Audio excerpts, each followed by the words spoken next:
Wow, this is like being transported into a Google office, by the way, with all of this brainstorming going on around tables and complete mix of people around the tables from different disciplines and with different ideas and different passions in life. And actually, that's what it's actually all about, I think. So I didn't prepare any formal notes. I think you've spent all day brainstorming and in a creative mode. The last thing you want is a boring speech. And I know that you've got cocktails next, so that's probably where you really, really want to be. I've just raced across Hong Kong Island to get here, a combination of trying to find a cab, resorting to the MTR, then another cab, and these are exactly the problems that companies out there are working on solving, as we all know right now. What are the things that really make an impact on individuals' personal experiences and their personal desires and where they want to get to. Just a tiny bit about myself. As was mentioned, I'm Susan. I look after public policy, government relations for Google across Asia, Pacific, Middle East, Africa, Russia. We added it up, it's about 120 countries, but obviously I don't do all of that. I have an amazing team of people who are based in many capital cities around that area. I've actually been at Google for about 8 years, but just the last 2.5 years here in Hong Kong. And I was at Amazon.com for 6.5 years before that. But just in case you think I'm a software engineer or a technology nerd, I'm actually not. I'm a passionate consumer and user. My very early background, my university background, was actually as a linguist. So I think that says it all and really reinforces some of the messages that you're working on here today. That technology isn't for a narrow niche of people to deal with a narrow niche of things. Technology is for all of us. It affects all of us. We can all contribute to it, and we will all benefit from it. So as a linguist, how did I end up in this role? It was initially as a linguist who liked languages but didn't actually want to do a languages degree. So I thought, I'm also interested in politics, so let's do some politics as well. That took me to the European Parliament in Brussels. That took me to the UK Parliament. What are the issues in discussion in any parliament around the world or any policy-making circle? It's consumer issues. What do consumers, citizens care about? That translates in policy terms as consumer policy. So I ended up working in consumer policy. That happened to be the time when e-commerce was coming into being.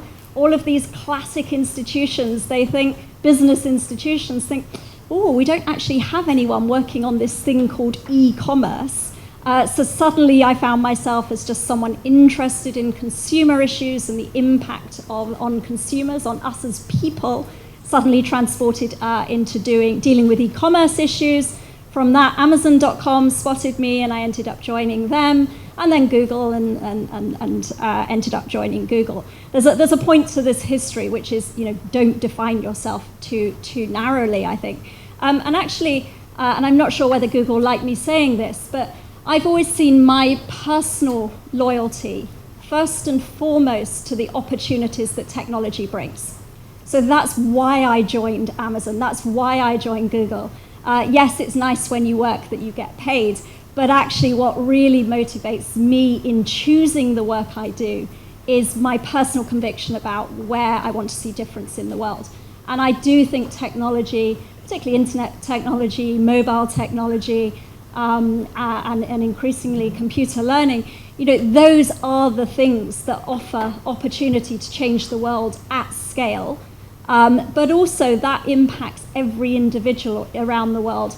As was mentioned, I cover places like many emerging markets, and I think if you travel to emerging markets regularly, as I do, nowhere are you more clear of the opportunity that technology brings to see more people around the world involved. So for me, my driver is inclusivity, actually. Why should people in the Western world, typically northern Western world, have more access to contributing to ideas than, say, someone in sub-Saharan Africa or in emerging Southeast Asia? The world is a poorer place if that is the situation. Internet technology generally, is the most radical opportunity we've ever had in history to not only connect people, but more have them contribute. So it's a two-way, multi-dimensional network. I think we're still at early days. Access is still not there for everyone, and I think we all care passionately about that being the baseline, because once you've got the access, then the opportunities flourish. So when I say, my first loyalty is to the opportunities, then I've been very lucky to work for companies that absolutely, share that belief, share that those values, share that ambition. And I have to say to all of you, especially those who are students in the room, it's an incredibly powerful thing to choose jobs that you align your personal self to. That's sort of why are you doing what you're doing? Because when you work on areas like that, you will have more passion for what you're doing than any other thing you could possibly work on. And passion is an incredible enabler in itself. If you're passionate about what you want to do, that's when you'll be your most creative in terms of looking for solutions to problems. And as all of you know, as much as I do, the opportunities that we have right now, as far as technology is concerned, are just unprecedented. We're talking mobile, we're talking machine learning, we're talking voice, we're talking social networking, we're talking Internet of Things, we're talking wearables, and we know that this is all happening at the most incredible pace. And to go back to my earlier point about the sort of multidisciplinary nature of that, these are going to affect all parts of the economy. There was a time just 5 years ago that we at Google were talking about the economy and the digital economy. I think I certainly find that distinction very difficult to make now. Technology just underpins everything we do and increasingly will do. So why is it that Google is interested in sort of bringing these programs, Solve for X, to places like HKUST? It's because I think from everything I know about what you do, we really do have this shared belief in the opportunity that technology brings. We know there are challenges too, but we've got the opportunity to address those challenges in more creative ways than ever before. And that's an incredibly powering thing to be doing in life and to be working on.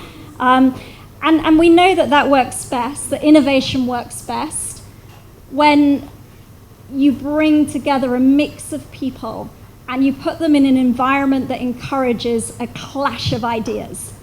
If you've got people sitting around doing what they always do, yeah, you might get some new ideas, but you're not going to get radical innovation. What really brings radical innovation are different people, different backgrounds, different disciplines, really challenging each other. And as Dominic may have mentioned this morning, that's exactly what we try and do at Google. But interestingly, governments, and I spend lots of my life speaking to governments about technology and how they should address technology. And a classic question I get almost everywhere I go is, how do we recreate Silicon Valley? And then they immediately think real estate. They think buildings. Please come and rent a building. Please can all your companies move into this building, and once we've got this business park, we will have Silicon Valley. And depending on who I'm speaking to, what I really want to say to them is, what you need is a fabulous cafe in a really cool area with Wi-Fi connection, preferably close to a university and an artistic community. And that's where you'll get, and the sort of financier is interested in what's going on there. That's the other element. That's what actually drives the innovation and the ideas. It's bottom up as much as it is top down. And in terms of governments top down, the messages I like to send to them is, please just focus on access.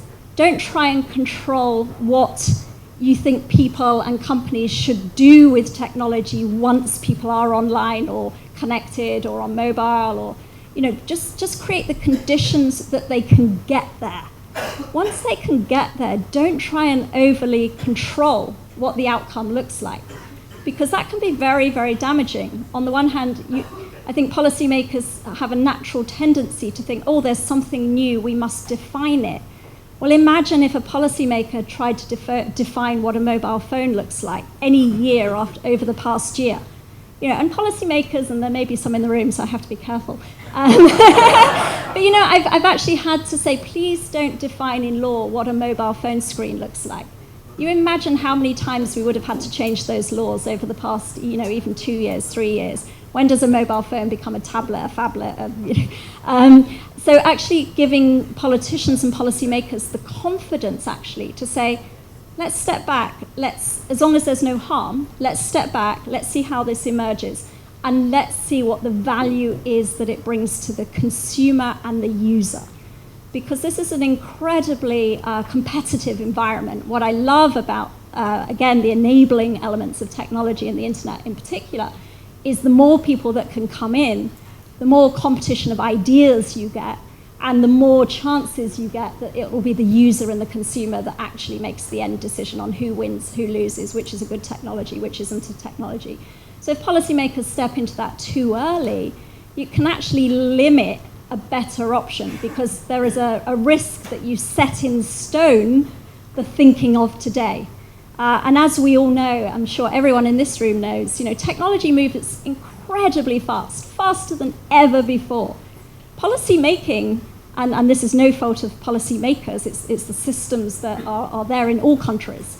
Policy making is very, very slow to get to a policy, but do you know what? It's 10 times slower to change it or to abandon it, because that's not something we're typically used to doing. In the policy world. So it really is about being thoughtful, about allowing that creative, enabling environment to exist.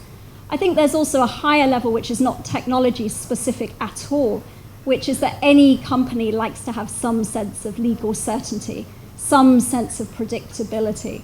So even change in policy, whatever the change is, can create uncertainty. And particularly for companies that look at things from a global perspective.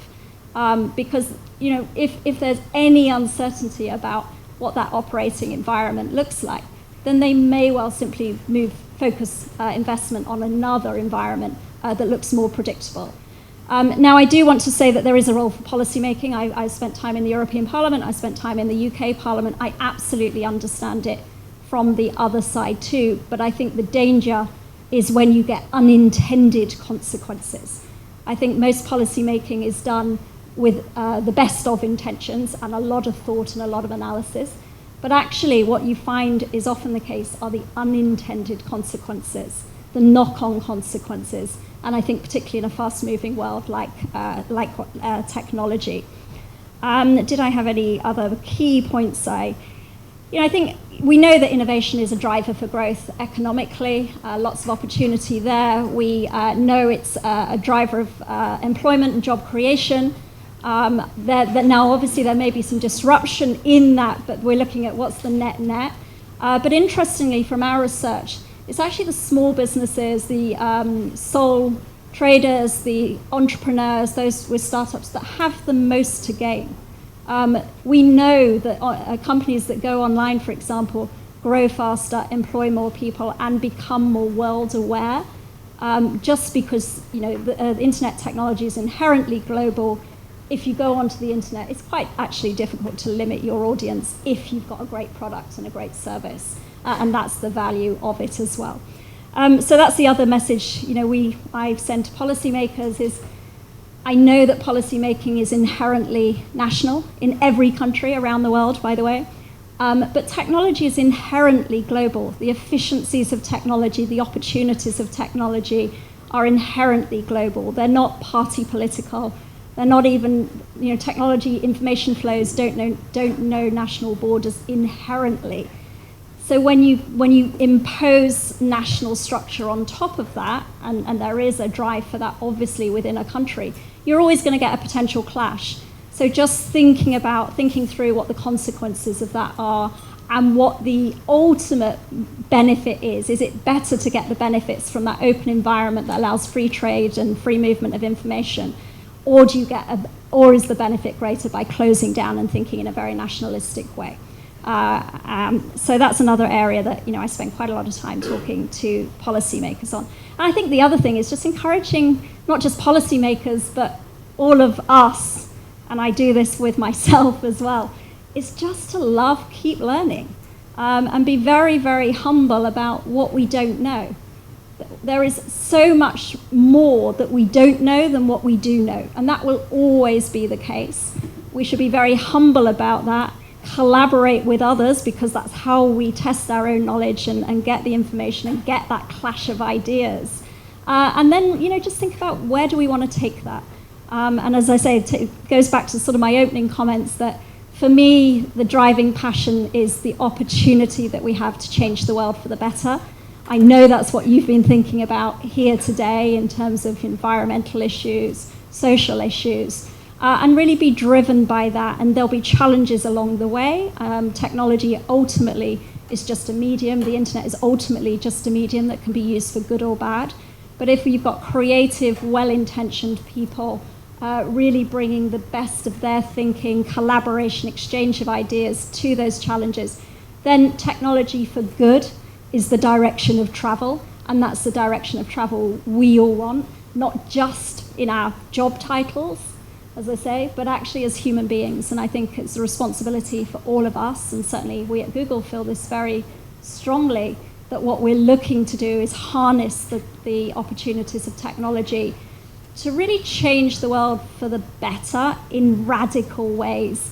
At scale, yes, in terms of a global approach, but actually where this really matters is at human level. Ultimately, a positive impact affects humans, individual human beings, and we should never lose sight of that as well, because that's where we'll keep on track for technology for good.